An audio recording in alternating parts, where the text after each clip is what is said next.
ಇವತ್ತು ಎರಡು ರಾಜ್ಯಗಳ ಫಲಿತಾಂಶ ಬಂದಿದೆ. ಹರಿಯಾಣದಲ್ಲಿ ಭಾರತೀಯ ಜನತಾ ಪಕ್ಷ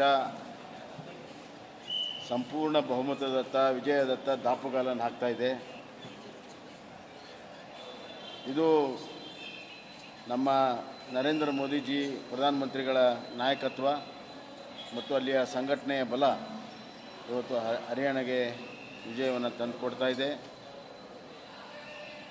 ವಿಶೇಷವಾಗಿ ಲೋಕಸಭಾ ಚುನಾವಣೆಯ ನಂತರ ನಡೆಯುವಂಥ ಈ ಚುನಾವಣೆಯಲ್ಲಿ ದಿಲ್ಲಿಗೆ ಹತ್ತಿರ ಇರುವಂಥ ಹರಿಯಾಣ ರಾಜಕಾರಣ ದೃಷ್ಟಿಯಿಂದ ಭಾಳ ಮಹತ್ವದ್ದಿದೆ.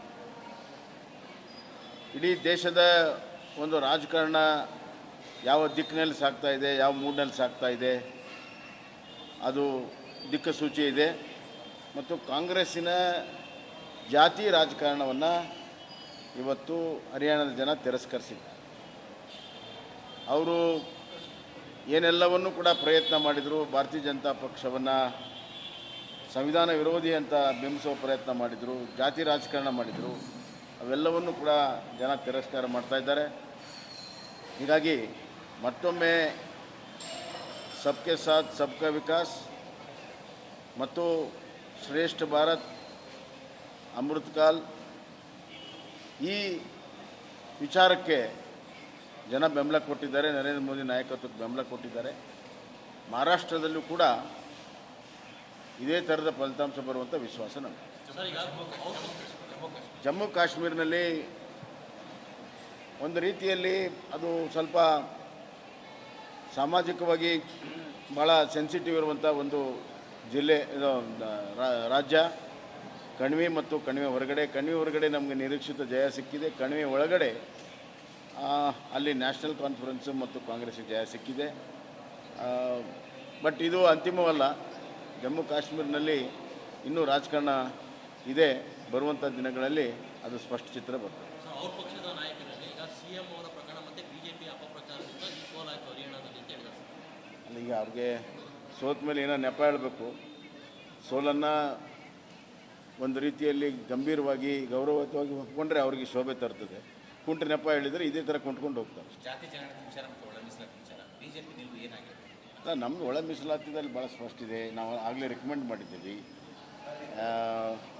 ಯಾವುದೇ ಸಮುದಾಯಕ್ಕೆ ಅನ್ಯಾಯ ಆಗದಂತೆ ಮಾಡೋದಕ್ಕೆ ನಾವು ಈಗಾಗಲೇ ರೆಕಮೆಂಡ್ ಮಾಡಿದ್ದೀವಿ. ಆದರೆ ಕಾಂಗ್ರೆಸ್ ಪಕ್ಷದವರು ಡಬಲ್ ಗೇಮ್ ಆಡ್ತಾ ಇದ್ದಾರೆ. ಒಳ ಮೀಸಲಾತಿಯಲ್ಲಿ ಸಂವಿಧಾನ ತಿದ್ದುಪಡಿ ಅವಶ್ಯಕತೆ ಇಲ್ಲಂತ ಗೊತ್ತಿದ್ದರು ಸಂವಿಧಾನ ತಿದ್ದುಪಡಿ ಮಾಡುವಂಥ ಕಣ್ಣು ಒರೆಸುವ ತಂತ್ರವನ್ನು ಮಾಡಿದರು. ಈಗ ಸುಪ್ರೀಂ ಕೋರ್ಟ್ ಆದೇಶ ಬಂದ ಮೇಲೆ ನಾವು ಚರ್ಚೆ ಮಾಡ್ತೀವಿ, ಅದು ಮಾಡ್ತೀವಿ ಅಂತ ಕುಂಟು ನೆಪಗಳನ್ನು ಹೇಳ್ತಾ ಇದ್ದಾರೆ. ಅವ್ರಿಗೆ ದಲಿತರಾಗಲಿ ಹಿಂದುಳಿದ ವರ್ಗದವರ ಬಗ್ಗೆ ಆಗಲಿ ಯಾವುದೇ ರೀತಿಯ ಪ್ರಾಮಾಣಿಕವಾದಂಥ ಕಳಕಳಿ ಕಾಣ್ತಾ ಇಲ್ಲ. ಜಾತಿ ಗಣತಿಯಲ್ಲೂ ಅಷ್ಟೇ. ಕಾಂತರಾಜ್ ಸಮಿತಿಯನ್ನು ಅವ್ರ ಕಾಲದಲ್ಲೇ, ಇವತ್ತು ಮುಖ್ಯಮಂತ್ರಿ ಸ್ಟೇಟ್ಮೆಂಟ್ ನೋಡಿದೆ, ಯಡಿಯೂರಪ್ಪ ಬೊಮ್ಮಾಯಿ ಒಪ್ಕೊಳ್ಳಿಲ್ಲ.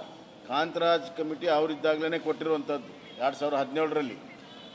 ಹಿಂದುಳಿದ ವರ್ಗದ ಚಾಂಪಿಯನ್ ಅಂತ ಕರೆಸ್ಕೊಳ್ಳೋವರು ಅವತ್ತು ಯಾಕೆ ಒಪ್ಕೊಳ್ಳಿಲ್ಲ? ಅದನ್ನು ಯಾಕೆ ಒಪ್ಕೊಳ್ಳಿಲ್ಲ? ಈಗ ಜಯಪ್ರಕಾಶ್ ನಾರಾಯಣ್ ಅವರು ಯಾವುದೇ ಅಧ್ಯಯನವನ್ನು ಅಧ್ಯಯನ ಮಾಡಿದವರು ಕಾಂತರಾಜ್ ಅವರು, ಅದನ್ನು ಕೂಡ ಒಪ್ಕೊಳ್ಳದೆ ಜಯಪ್ರಕಾಶ್ ನಾರಾಯಣ್ ಅವರು ಅವರ ಅಧ್ಯಯನದ ಫಿಗರ್ಸನ್ನು ತಗೊಂಡು, ಜಯಪ್ರಕಾಶ್ ಹೆಗಡೆ ಅವರು ಮಾಡಿದ ಅಧ್ಯಯನವನ್ನು ತೊಗೊಂಡಿದ್ದಾರೆಲ್ಲೋ ಗೊತ್ತಿಲ್ಲ. DC ಗಳಿಂದ ಸ್ಟ್ಯಾಟಿಸ್ಟಿಕ್ಸ್ ತರಿಸ್ತೀವಿ ಅಂತ ಒಂದು ಮಾತು ಹೇಳ್ತಾರೆ. ಆಮೇಲೆ ತಮ್ಮ ರೆಕಮೆಂಡೇಷನ್ ಹೇಳ್ತಾರಂತೆ. ಕೂತಲ್ಲೇ ರೆಕಮೆಂಡೇಷನ್ ಮಾಡೋದು ಎಷ್ಟರ ಮಟ್ಟಿಗೆ ಹಿಂದುಳಿದ ವರ್ಗದವ್ರು ನ್ಯಾಯ ಸಿಗ್ತದೆ? ನಮ್ಮ ನಿಲುವು ಭಾಳ ಸ್ಪಷ್ಟ. ಹಿಂದುಳಿದ ವರ್ಗಕ್ಕೆ ನ್ಯಾಯ ಸಿಗಬೇಕು, ಹಿಂದುಳಿದ ವರ್ಗಕ್ಕೆ ಅಭಿವೃದ್ಧಿ ಆಗಬೇಕು. ಅದಕ್ಕೆ ಸೋಷೋ ಎಕನಾಮಿಕ್ ಸರ್ವೆ ಏನಾಗಿದೆ ಅದು ಬಹಿರಂಗ ಆಗಬೇಕು. ಅದು ಎರಡೇ ಮಾತಿಲ್ಲ. ಆದರೆ ಅದು ವೈಜ್ಞಾನಿಕವಾಗಿ ಆಗಿರಬೇಕು, ಸರಿಯಾಗಿ ಆಗಿರಬೇಕು, ಗೊಂದಲದ ಗೂಡಾಗಬಾರ್ದು. ನಾಳೆ ಸಮಾಜದಲ್ಲಿ ಗೊಂದಲ ಉಂಟು ಮಾಡಬಾರ್ದು. ಇವರು ತಮ್ಮ ಮೇಲಿನ ಹಗರಣವನ್ನು ಡೈವರ್ಟ್ ಮಾಡೋ ಸಲುವಾಗಿ ಈ ಥರ ಉಪಯೋಗ ಮಾಡಿಕೊಳ್ಳುವಂಥದ್ದು ಎಷ್ಟರ ಮಟ್ಟಿಗೆ ಸರಿ ಅನ್ನುವಂಥದ್ದು ಇವರು ಜನ ಪ್ರಶ್ನೆ ಮಾಡ್ತಾರೆ. ಇವತ್ತು ಎರಡು ರಾಜ್ಯಗಳ ಫಲಿತಾಂಶ ಬಂದಿದೆ. ಹರಿಯಾಣದಲ್ಲಿ ಭಾರತೀಯ ಜನತಾ ಪಕ್ಷ ಸಂಪೂರ್ಣ ಬಹುಮತದತ್ತ ವಿಜಯದತ್ತ ದಾಪುಗಾಲನ್ನು ಹಾಕ್ತಾ ಇದೆ. ಇದು ನಮ್ಮ ನರೇಂದ್ರ ಮೋದಿಜಿ ಪ್ರಧಾನಮಂತ್ರಿಗಳ ನಾಯಕತ್ವ ಮತ್ತು ಅಲ್ಲಿಯ ಸಂಘಟನೆಯ ಬಲ ಇವತ್ತು ಹರಿಯಾಣಗೆ ವಿಜಯವನ್ನು ತಂದುಕೊಡ್ತಾ ಇದೆ. ವಿಶೇಷವಾಗಿ ಲೋಕಸಭಾ ಚುನಾವಣೆಯ ನಂತರ ನಡೆಯುವಂಥ ಈ ಚುನಾವಣೆಯಲ್ಲಿ ದಿಲ್ಲಿಗೆ ಹತ್ತಿರ ಇರುವಂಥ ಹರಿಯಾಣ ರಾಜಕಾರಣ ದೃಷ್ಟಿಯಿಂದ ಭಾಳ ಮಹತ್ವದ್ದಿದೆ. ಇಡೀ ದೇಶದ ಒಂದು ರಾಜಕಾರಣ ಯಾವ ದಿಕ್ಕಿನಲ್ಲಿ ಸಾಗ್ತಾ ಇದೆ, ಯಾವ ಮೂಡ್ನಲ್ಲಿ ಸಾಗ್ತಾ ಇದೆ, ಅದು ದಿಕ್ಕಸೂಚಿ ಇದೆ. ಮತ್ತು ಕಾಂಗ್ರೆಸ್ಸಿನ ಜಾತಿ ರಾಜಕಾರಣವನ್ನು ಇವತ್ತು ಹರಿಯಾಣದ ಜನ ತಿರಸ್ಕರಿಸಿದ್ದಾರೆ. ಅವರು ಏನೆಲ್ಲವನ್ನೂ ಕೂಡ ಪ್ರಯತ್ನ ಮಾಡಿದರು. ಭಾರತೀಯ ಜನತಾ ಪಕ್ಷವನ್ನು ಸಂವಿಧಾನ ವಿರೋಧಿ ಅಂತ ಬಿಂಬಿಸುವ ಪ್ರಯತ್ನ ಮಾಡಿದರು, ಜಾತಿ ರಾಜಕಾರಣ ಮಾಡಿದರು. ಅವೆಲ್ಲವನ್ನೂ ಕೂಡ ಜನ ತಿರಸ್ಕಾರ ಮಾಡ್ತಾಯಿದ್ದಾರೆ. ಹೀಗಾಗಿ ಮತ್ತೊಮ್ಮೆ ಸಬ್ಕೆ ಸಾಥ್ ಸಬ್ಕಾ ವಿಕಾಸ್ ಮತ್ತು ಶ್ರೇಷ್ಠ ಭಾರತ್, ಅಮೃತಕಾಲ್ ಈ ವಿಚಾರಕ್ಕೆ ಜನ ಬೆಂಬಲ ಕೊಟ್ಟಿದ್ದಾರೆ. ನರೇಂದ್ರ ಮೋದಿ ನಾಯಕತ್ವಕ್ಕೆ ಬೆಂಬಲ ಕೊಟ್ಟಿದ್ದಾರೆ. ಮಹಾರಾಷ್ಟ್ರದಲ್ಲೂ ಕೂಡ ಇದೇ ಥರದ ಫಲಿತಾಂಶ ಬರುವಂಥ ವಿಶ್ವಾಸ ನಮಗೆ. ಜಮ್ಮು ಕಾಶ್ಮೀರನಲ್ಲಿ ಒಂದು ರೀತಿಯಲ್ಲಿ ಅದು ಸ್ವಲ್ಪ ಸಾಮಾಜಿಕವಾಗಿ ಭಾಳ ಸೆನ್ಸಿಟಿವ್ ಇರುವಂಥ ಒಂದು ಜಿಲ್ಲೆ, ಇದು ರಾಜ್ಯ.